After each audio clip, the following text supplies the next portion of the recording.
오늘의 본문은 이렇게 시작하지요. 예수께서 홀로 계실 때 함께한 사람들이 12 제자와 더불어 그 비유들에 대하여 물으니 이르시되 하나님 나라의 비밀을 너희에게 주었으나 외인에게는 모든 것을 비유로 하나니 이는 그들로 보기는 보아도 알지 못하며 듣기는 들어도 깨닫지 못하게 하려 함이라 하시고 라고 되어 있습니다. 예수님은 그 바닷가에 모여든 큰 무리에게 4가지의 그 땅에 떨어진 씨 비유를 말씀하셨죠. 우리가 함께 읽었던 마가복음 4장 10절 이하는 그에 대한 해석이고요. 이제 1절부터를 보면 큰 무리가 바닷가에 모였는데 예수께서 배를 타고 이제 바다에 앉으시고 그리고 이 많은 큰 무리들을 향하여 지금 이 말씀을 하고 있는 것입니다. 들으라. 씨를 뿌리는 자가 뿌리러 나가서 뿌릴새 더러는 길가에 떨어지면 새들이 와서 먹어버렸고 더러는 흙이 얕은 돌밭에 떨어짐에 흙이 깊지 아니하므로 곧 싹이 나오나 해가 돋은 후에 타서 뿌리가 없으므로 말랐고 더러는 가시떨구에 떨어짐에 가시가 자라 기운을 막음으로 결실하지 못하였고 더러는 좋은 땅에 떨어짐에 자라 무성하여 결실하였으니 30배나 60배나 100배가 되었느니라 하시고 또 이르시되 귀 있는 자는 들으라 하시니라. 마가복음 4장 1절이야 9절의 말씀입니다. 이 그 씨가 뿌려진 4개의 밭에 대한 비유를 말씀하시면서 그 끝에 귀 있는 자는 들으라 하신 이 말씀이 이 오늘의 하나님 나라의 비밀과 관계가 있다 하는 것입니다. 이 내용은 예수께서 설명하신 이 내용은 당시 사람들은 누구나 이해하고 받아들일 수 있는 매우 실제적이고 일반적인 내용이었습니다. 근데 그 말씀을 하시고는 그 말 끝에 귀 있는 자는 들으라 하신 것은 예수께서 무엇인가 그 말씀 속에 감추어진 의도 혹은 뜻이 들어있다 하는 것을 우리에게 말해줍니다. 예수님은 그것을 하나님의 비밀이라고 말씀하셨습니다. 귀 있는 자는 들으라. 아니 뭐 그 내용이야 뻔한 내용인데 씨 뿌리는 자가 씨를 뿌렸는데 혹은 길가에 뿌려지니까 새가 와서 집어먹고 혹은 돌이 많은 곳에 뿌려지니까 해가 뜨거우니 씨가 자라지 못하고 곧 죽고 말라 죽고 가시떨기가 많은 그런 그 지역에 뿌려지니 싹이 나오지만 가시나무에 찔려서 또 죽고 하지만 좋은 옥토 좋은 땅에 뿌려지니 열매가 많아졌다. 이건 일반적인 사람이라면 다 이해가 되는 얘기죠. 근데 그 얘기를 하시고는 예수께서 말씀하시기를 귀 있는 자는 들으라 이렇게 말씀하셨다는 거예요. 그러니까 감추어진 뜻이 있다 하는 것입니다. 그것을 예수님은 그 하나님 나라의 비밀이라고 말씀을 하셨습니다. 오늘 우리가 살고 있는 우리의 삶의 현장도 마찬가지죠. 우리가 살고 있는 이 삶의 현장을 어떻게 이해하고 어떻게 해석하느냐. 그 안에 감추어진 하나님의 뜻은 무엇이냐. 그것은 일반인들이 볼 때는 무스테리온 비밀이죠. 그걸 신앙으로 받아들인 사람에게는 그것이 하나님의 섭리고 하나님의 뜻일 수 있지만 일반인들이 예수 믿지 않는 외인들이 바라볼 때에는 이것은 그냥 이야기인 것입니다. 자, 그러자 제자들이 예수께 묻습니다. 제자들이 예수께 나와 이르되 어찌하여 그들에게 비유로 말씀하십니까? 이제 마태복음 13장은 그렇게 표현했어요. 같은 내용이에요. 그러자 예수님이 좀 느닷없이라고 표현할까요? 그 이사야서 6장의 말씀을 인용하면서 이렇게 대답하시는 거지요. 이는 왜냐하면 그죠. 이는 그들로 보기는 보아도 알지 못하며 듣기는 들어도 깨닫지 못하게 하여 돌이켜 죄사함을 얻지 못하게 하려 함이라. 예수께서 이 말씀하실 때에 그 이것은 그들로 보기는 보아도 알지 못하고 들어도 듣지 못하게 한다. 그리고 그들의 죄를 회개하고 돌아오지 않도록 해라. 이 이사야서 6장의 말씀을 인용하면서 그래서 내가 그들에게 비유로 이 얘기를 한 거야. 하지만 그 속에는 하나님의 비밀이 감추어져 있어 라고 해석을 했다, 설명을 하셨다는 거죠. 여기서 그들이라는 그 단어는 외인들을 의미하죠. 이제 우리가 이 성경에 보면 너희에게는 주었으나 외인에게는 모든 것을 비유로 하시니 할 때에 그 외인들입니다. 자, 그것을 노트에 가면 다시 보겠죠. 자, 이 말씀, 이 이사야서 6장 9절과 10절의 말씀은 하나님께서 이사야 선지자를 선택하시고 부르시고 이제 그 백성들에게 내보내실 때에 그곳에 있었던 대화의 내용입니다. 하나님의 빛을 보지요. 이사야가 오라 내게 화로다 내가 죽게 되었도다. 그랬더니 그 제단의 숯불을 갖다가 이사야의 입술에 태워주며 이 불이 너에게 닿았으니 너가 깨끗하다라고 얘기하죠. 그러면서 하나님께서 누가 나를 위하여 갈꼬? 그랬더니 주여 내가 여기 있나이다 나를 보내소서. 그랬더니 하나님께서 이사야에게 하실 말씀이에요. 여호와께서 이르시되 가서 이 백성에게 이르기를 너희가 듣기는 들어도 깨닫지 못할 것이요 보기는 보아도 알지 못하리라 하여 이 백성의 마음을 둔하게 하며 그들의 귀가 막히고 그들의 눈이 감기게 하라. 염려컨대 그들이 눈으로 보고 귀로 듣고 마음으로 깨닫고 다시 돌아와 고침을 받을까 하노라. 여러분, 하나님께서 선지자를 보내신 목적이 무엇이죠? 백성들이 하나님의 뜻을 깨닫고 회개하고 돌아오게 하는 것 아니겠습니까? 그런데 하나님은 오히려 이 이사야 선지자에게 그들이 돌아오지 못하게 하라라고 말씀하고 있다는 거예요. 이것은 일반적인 그 많은 사람들, 일반적으로 성경의 선지자들에 대한 이해에 대한 오해를 상식에 맞지 않는 그런 말씀인 거지요. 그들이 회개하고 돌아오지 않게 하라. 이건 이해가 안 되는 얘기예요. 그랬더니 이제 그 하나님의 말씀을 듣고 나는 이 이사야와 하나님과의 대화 속에서 이사야의 신앙이 보이는 거예요. 주여 어느 때까지니까? 아니, 일반적인 상식으로 생각하면 하나님 그렇게 하지 마옵소서. 이들이 돌아와야 하지 않겠습니까? 이렇게 말해야 옳은데 이사야는 하나님께서 하신 그 말씀을 소프트하게 받아들이는 거예요. 그리고 뭐라고 이 질문하냐면 주님 언제까지입니까? 이렇게 질문한다는 거죠. 그랬더니 하나님께서 대답하십니다. 성읍들은 황폐하여 주민이 없으며 가옥되려는 사람이 없고 이 토지는 황폐하게 되며 여호와께서 사람들을 멀리 옮기셔서 이 땅 가운데 황폐한 곳이 많을 때까지니라. 이 땅이 완전히 황폐하게 되고 완전히 폐허가 될 때까지다 이 말입니다. 그 중에 10분의 1이 아직 남아있을지라도 마지막 10분의 1이 남아있을지라도 이것도 황폐하게 될 것이나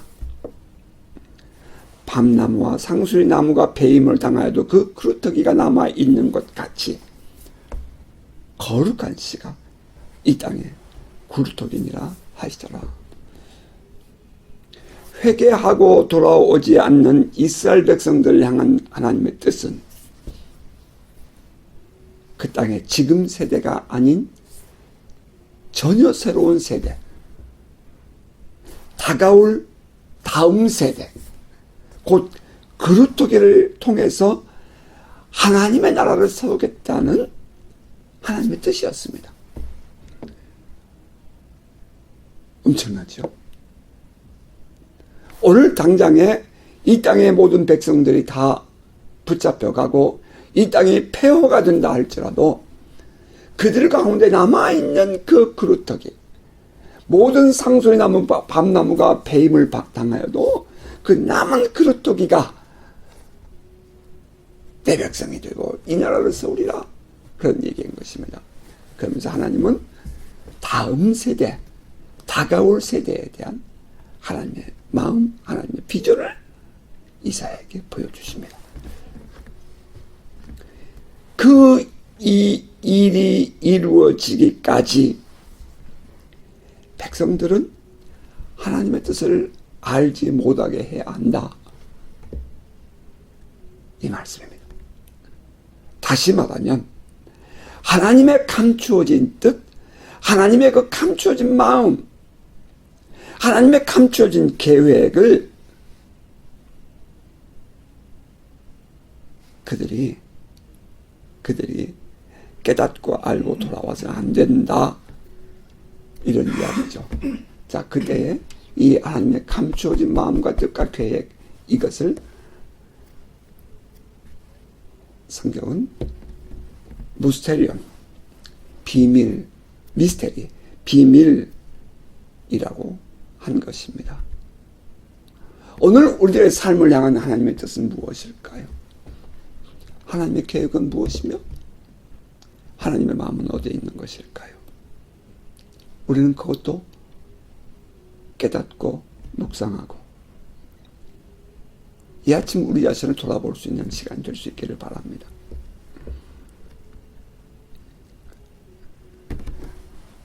이 하나님의 감추어진 뜻, 그 하나님의 비밀을 이 세상에 드러내실 때에 예수님은 그것을 비유를 통해서 말씀하셨습니다. 파라볼렌이라고 되죠. 파라볼렌. 예수께서는 이 하나님의 무스테리온 비밀을 비유를 통해서 말씀하셨습니다. 그러면 그 비유를 깨닫는 자들은 이제 예수님의 백성들이고, 이 비밀을 깨닫지 못하는 자들은 외인인 거죠. 울타리 밖의 사람들인 것입니다. 오늘 우리를 향하신 그 하나님의 뜻을 깨닫는 자들은 하나님의 백성이 될 것이고, 그렇지 않은 자들은 정죄함을 비판하는 외부인일 거예요. 자, 이제 그 중에 하나가 오늘의 본문에 들어 있습니다. 예수께서 제자들에게 이렇게 말씀하십니다. 하나님 나라의 비밀을 너희에게 주었으나 외인에게는 모든 것을 비유로 하나니. 이제 11절이죠. 예수께서 이 비유를 말씀하셨을 때에 그곳에 많은 무리가 모여 있었습니다. 큰 무리라고 되어 있어요. 성경에는 많은 무리가 모여 있었는데, 그런데 그들은 둘로 나누어질 수 있었다는 것입니다. 하나는 제자들을 비롯한 예수님을 인정하고 따라다니는 사람들이고, 다른 하나는 그 외인이라고 불리는 유대인들과 유대의 지도자들, 그 예수를 책잡기 위하여 모인 그 그룹의 사람들일 것입니다. 하나는 예수를 받아들이는 사람들과 하나는 예수를 거부하는 사람들입니다. 예수님을 따르는 자들에게는 이 말씀이 이해가 되어지지만, 예수님을 거부하는 자들에게는 예수께서 그 많은 기적을 보여주시고 표적을 보여주시고 놀라운 일들을 행하셔도 모두가 다 그것이 거꾸로 거부하는 이유가 되었습니다. 그들에게는 비밀이죠. 이 세상에 밀려 들어오는 하나님의 나라에, 그 나라를 받아들이는 방법이 뭐라고 말씀드렸죠? 믿음입니다. 믿음. 오늘 하나님께서 나에게 어떻게 인도하시든지 그것을 받아들이는 믿음. 하나님께서 나에게 뭐라고 말씀하시든지 그것을 받아들이는 믿음. 그 믿음이 있으면 깨달음이 옵니다. 사람들은 깨닫고 나서 믿겠다고 말할지 모르겠지만, 그러나 믿음이 없이는 하나님 나라를 알 수가 없습니다. 믿음이 없이는 하나님을 기쁘시게 할 수도 없고요.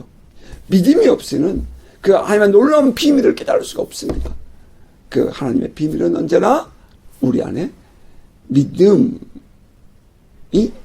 요구된다는 것입니다.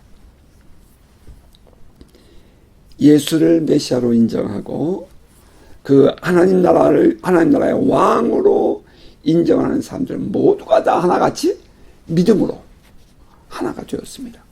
그 믿음을 가진 사람들은 예수의 비유가 무엇을 의미하는지 알 수 있었다라고 말합니다. 그러나 믿음을 거부하고 반대하는 사람들에게 예수의 말씀은 한낱 세상 이야기일 뿐입니다. 영적인 엄청난 체험을 할 때에도 옆에서 보는 사람은 아무개 주님을 경험했대. 하지만 막상 주님을 경험한 그 사람에게 있어서는 이걸 엄청난 변화가 일어나는 거죠.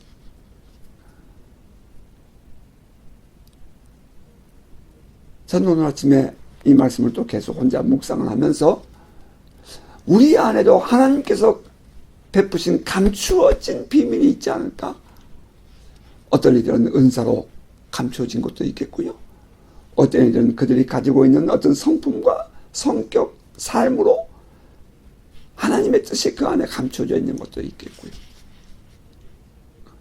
그런데 그때에 정말 그 하나님의 감춰진 비밀이 선한 뜻이면 좋겠고,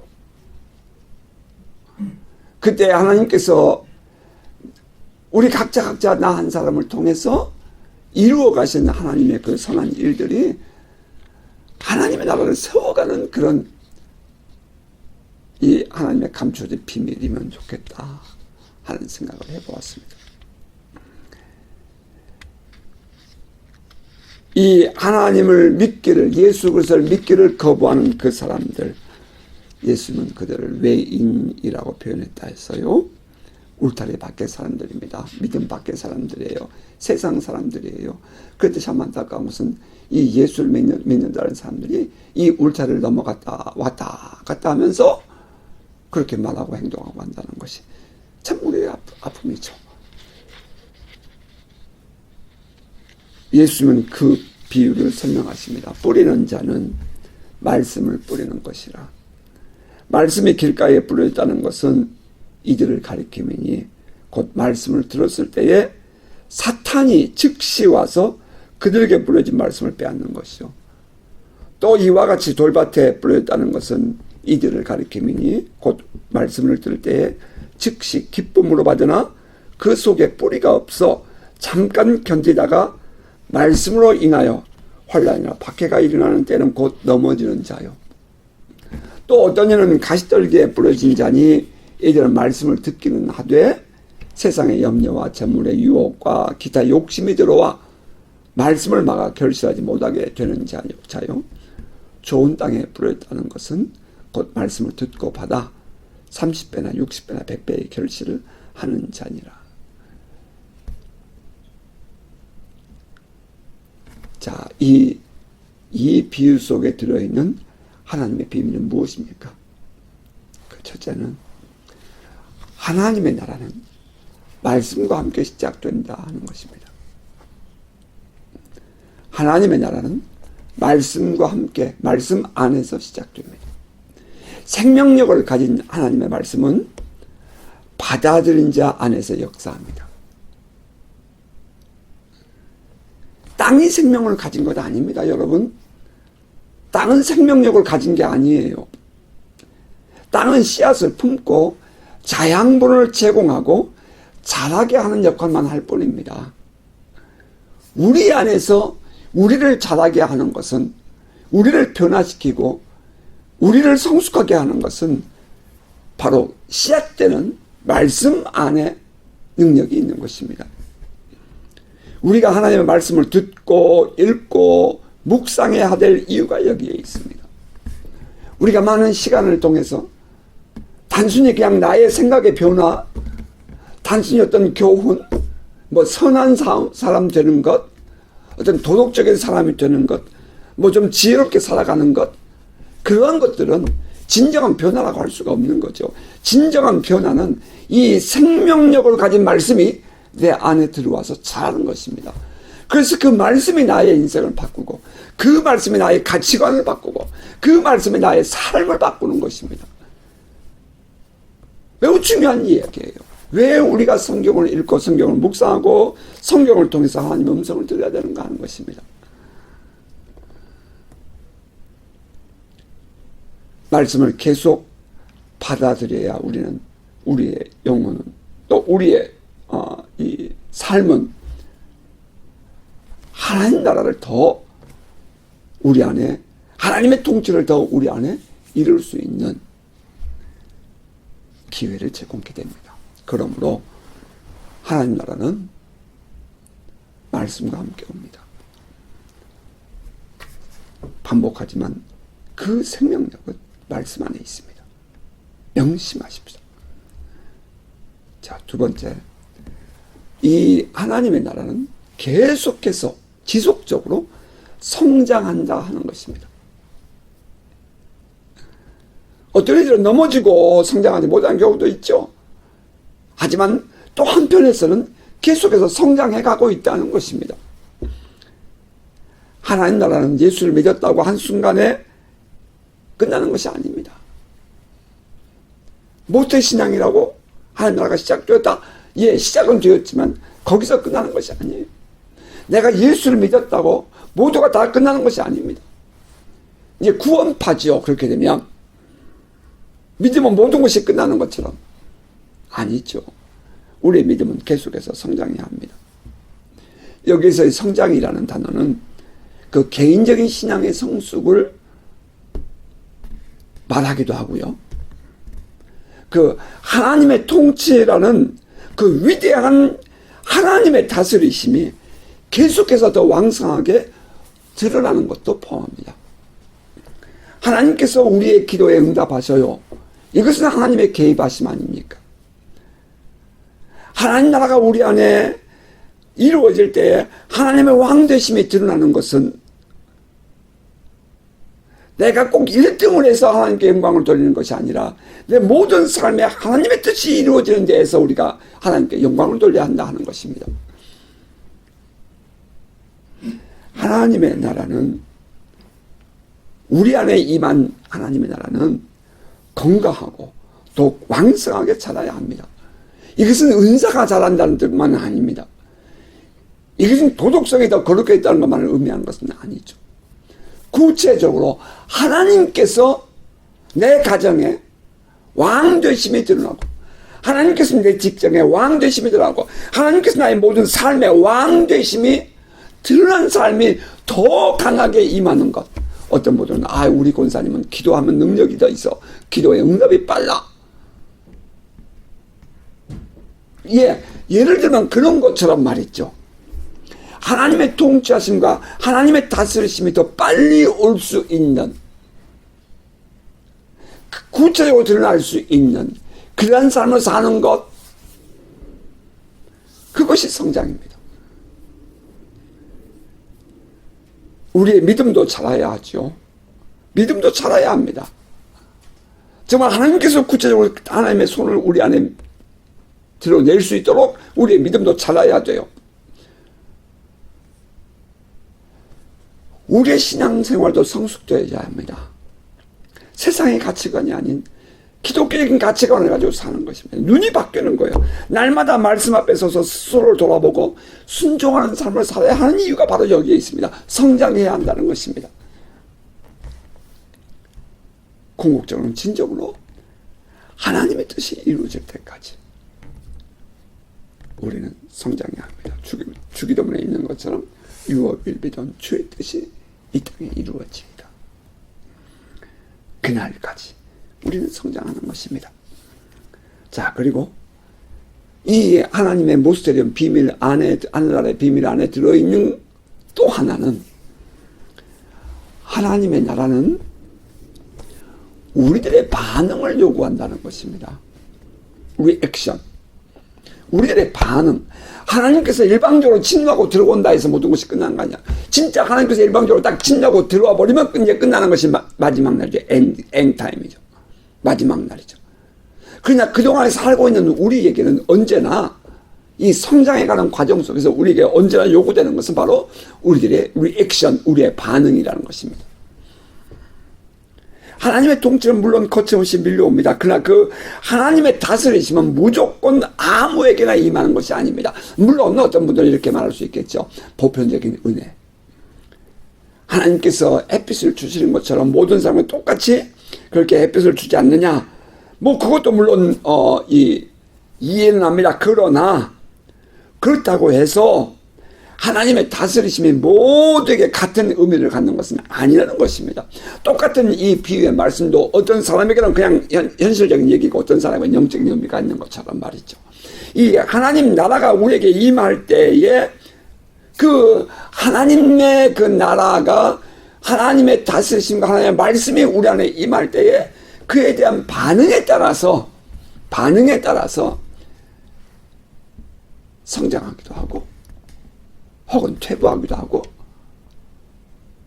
혹은 성장해서 결실을 맺기도 하고 혹은 그 말씀이 빼앗기기도, 사단에게 빼앗기기도 하는 그런 말씀이 된다는 것입니다. 이 우리에게 반응이 요구된다라고 할 때에 그 우리라는 것은 바로 하나님의 자녀, 하나님의 백성들을 의미합니다. 성도들이 기도합니다. 그러면 하나님의 통치, 이 성도들을 향한 하나님의 개입하심이 이루어지죠. 그때 우리가 말할 수 있는 것은 모든 것이 합력하여 선을 이룬다 하는 것입니다. 이 모든 것이 합력하여 선을 이루는 하나님의 섭리는 하나님의 백성들을 향한 하나님의 다스리심의 결과이죠. 여러분 동의가 되시나요? 모든 것이 합력하여 선을 이룬다 하는 이 말씀은 하나님의 통치, 하나님의 지배, 하나님의 다스리심의 결과예요. 때로는 우리가 생각할 때는 흐린 날도 있고요. 햇볕이 환한 날도 있고요. 비가 내리는 날도 있죠. 폭풍과 부는 날도 있습니다. 그러나 모든 것이 합력하여 선을 이루는 것은 하나님의 다스리심의 결과라는 것입니다. 우리가 알거니와 하나님을 사랑하는 자 곧 그 뜻대로 부르심을 입은 자들에게 모든 것이 합력하여 선을 이루느니라. 로마서 8장 28절 말씀입니다. 자, 본문에서 땅이란 사람들을 의미합니다. 하나님의 말씀을 받은 자들이에요. 어떤 이들은 하나님의 말씀을 들었지만 그것을 거부하거나 전혀 반응을 보이지 않습니다. 예수는 이러한 사람들에게 말씀이 주어져도 그 말씀을 사단이 와서 빼앗아감으로 그들 안에서 하나님 나라가 이루어질 수 없다고 말씀했습니다. 하나님 말씀을 들을 때에 전혀 딴 생각하는 것입니다. 그 말씀이 나와는 전혀 상관이 없는 사람들이 많아요. 충분히 있을 수 있어요. 알아요, 그게. 이제 그때 우리가 이제 흔히 하는 말로, 아유, 콩나물에 물을 부으면 물은 내려가지만 콩나물은 자라. 아주 쉽게 그렇게 그들 편에서 얘기하지만, 그러나, 많은 사람들이 하나님 말씀을 들을 때에 그 말씀을 들어도 그의 인생과 전혀 상관이 없는 말씀이 되어버리는 거예요. 그때 어떤 일이 생긴다고요? 사단이 와서 가져간다는 겁니다. 이거 상상이 안 될 얘기죠. 사단이 와서 가져간다는 얘기예요. 이는 유대인들처럼 말씀을 듣기는 들어도 믿지 못하고 깨닫지 못하는 사람들을 향한 주님의 교훈일 거예요. 그리고 두 번째는 돌밭처럼 하나님 말씀을 들을 때 금방은 이해가 되고 기쁨이 있지만 잠시 후 그 말씀을 인해서 외부로부터 환난이나 박해가 오면 넘어진 사람들입니다. 환난이나 박해는 외부로부터 오지요. 어쩌면 이것은 자기 안에서 일어나는 유혹이나 혹은 그 염려보다는 이겨내기가 더 쉬울지도 몰라요. 환난이나 박해, 외부에서 오는 것들은 감당할 수 있을 수도 있다고요. 물론 그 결과가 어떤 경우는 순교로 가는 경우도 있죠. 하지만 이러한 박해가 오히려 우리의 신앙을 더 든든하게 만드는 용광로 역할을 할 때도 있다 하는 것을 우리는 생각하게 됩니다. 말씀을 따랐더니 손해가 되더라. 말씀을 따랐더니 가정 식구들로부터 혹은 이웃으로부터 왕따를 당하더라. 말씀대로 살고 싶은데 모든 현실은 그렇지 않더라. 목사님 그렇지 않아요. 그렇게 하는 사람들이 있죠. 그때에 그것을 극복하고 이겨낸 사람들은 신앙이 성장할 것이고, 그때에 뒤로 물러서서 주저앉아 버리면 그러면 이제 지금까지 쌓았던 모든 신앙이 숲으로 돌아가는 거죠. 자, 그런 사람을 돌밭처럼, 돌짝밭 같은 이 사람이다 이렇게 표현했고요. 자, 그리고 세 번째는 가시떨기 밭에 떨어진 씨앗처럼 하나님의 말씀을 듣고 믿음이 자라는가 했는데, 그 자기 안에서 일어나는 세상 염려와 재물의 유혹, 그리고 여러 가지 욕심 때문에 믿음이 자라지 못하는 사람도 있다 하는 것입니다. 신앙생활 하면서 사람들이 자주 시험에 넘어지는 것은 바로 이 부분입니다. 차라리 외부로 들어오는 핍박은 잘 감당해요. 그러니까 원수가 말이죠. 이 원수가 우리를 유혹하고 우리를 시험할 때 바로 이렇게 해요.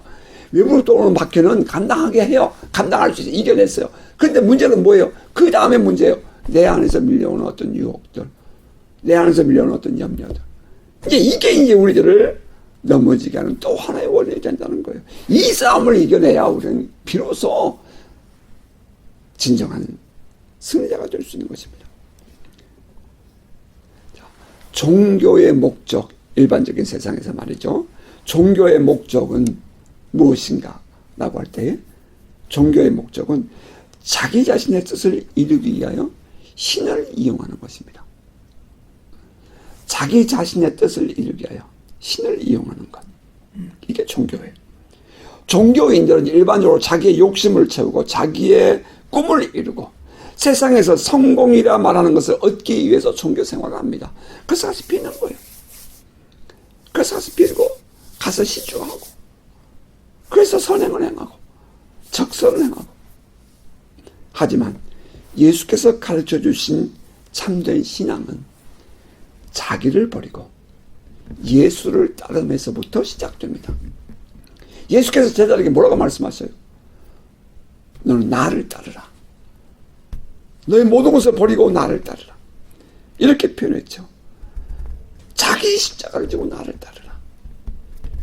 참된 신앙인의 삶의 시작은 거기서부터 시작되는 것입니다. 자신을 버린다. 주의 뜻을 따른다. 엄청난 차이입니다. 사도 바울의 표현을 빌리면 이 세상을 본받지 않고 사는 삶을 사는 것입니다. 그러므로 형제들아, 내가 하나님의 모든 자비하심을 너희를 권하노니 너희 몸을 하나님이 기뻐하신 거룩한 산채물로 드리라. 이는 너희가 드릴 영적 예배니라. 너희는 이 세대를 본받지 말고 오직 마음을 새롭게 함으로 변화를 받아 하나님의 선하시고 기뻐하시고 온전하신 뜻이 무엇인지 분별하도록 하라. 사도 요한은 또 이렇게 표현했죠. 요한일서에서 이 세상이나 세상에 있는 것들을 사랑하지 말라. 우리가 넘어지는 이유가 바로 사랑하는 것 때문이라 이 말이죠. 누구든지 세상을 사랑하면 아버지의 사랑이 그 안에 있지 아니하니, 이런 세상에 있는 모든 것이 육신의 정욕과 안목의 정욕과 이생의 자랑이 다 아버지께로부터 온 것이 아니요 세상으로부터 온 것이다. 이 세상도 그 정욕도 지나가되, 여러분 이거 중요한 얘기죠. 이 세상에 있는 모든 것도 말이죠. 정욕도 다 지나가되 오직 하나님의 뜻을 행하는 자는 영원히 거하느니라. 그러나 많은 사람들이 이 부분에서 갈등하며 떠나고 있다 하는 것이 이 가시떨기 밭이 보여주는 교훈입니다. 아픔이에요. 자, 그리고 마지막 네 번째, 좋은 땅과 같은 사람입니다. 주님은 이들을 단순하게 이렇게 표현했어요. 말씀을 듣고 받아 결실하는 자. 마태복음의 마태의 표현을 빌리면 말씀을 듣고 깨닫고 결실하는 자라고 했습니다. 하나님의 말씀을 듣고 그것을 깨달아 순종하는 사람만이 결실을 맺을 수 있다는 것입니다. 하나님의 뜻이 내 안에 이루어지는 것은 그 말씀이, 생명력을 가진 말씀이 내 안에 들어왔을 때에 그 말씀을 듣고 받아들이고 깨닫고 살아가는 것입니다. 그때에 그 말씀이 내 안에서 성장해서 결실을 맺는 거죠. 여러분, 땅이 결실 맺지 않아요? 여러분, 중요한 얘기예요. 땅이 결실 맺지 않아요. 땅의 비유를 설명하고 있지만 땅이 아니라 그 안에 들어있는 씨앗의 생명이 있습니다. 그러면 씨의 비유예요, 이것은. 하나님 나라는 이러한 사람들의 것인 것입니다. 자, 말씀을 정리하십시다. 그러므로 예수께서 이 비유, 그 하나님 나라의 비밀을 통해 하고 싶은 말씀은 하나님의 나라는 말씀을 듣고 깨달아 실천함을 통해서 성장한다 하는 것입니다. 지금 너희가 나를 따른다고 해서 이것이 다가 아니라는 거죠. 지금 너희가 내가 행하는 모든 이 기적과 표적을 보면서 나와 함께 있다고 해서 이것이 전부가 아니라는 거예요. 성장해야 하는 것입니다. 여러분, 우리가 하나님 말씀을 들었을 때에 이 말씀을 사단에게 빼앗기지 마시기 바랍니다. 이 말씀을 악한 자에게 빼앗기지 마시기 바랍니다. 그리고 우리가 말씀을 따라 살아갈 때에 때로는 환난과 박해가 올 수도 있습니다. 때로는 환난과 박해가 올 수도 있습니다. 그러나 그때 타협하지 마시기 바랍니다. 이겨내시기 바랍니다.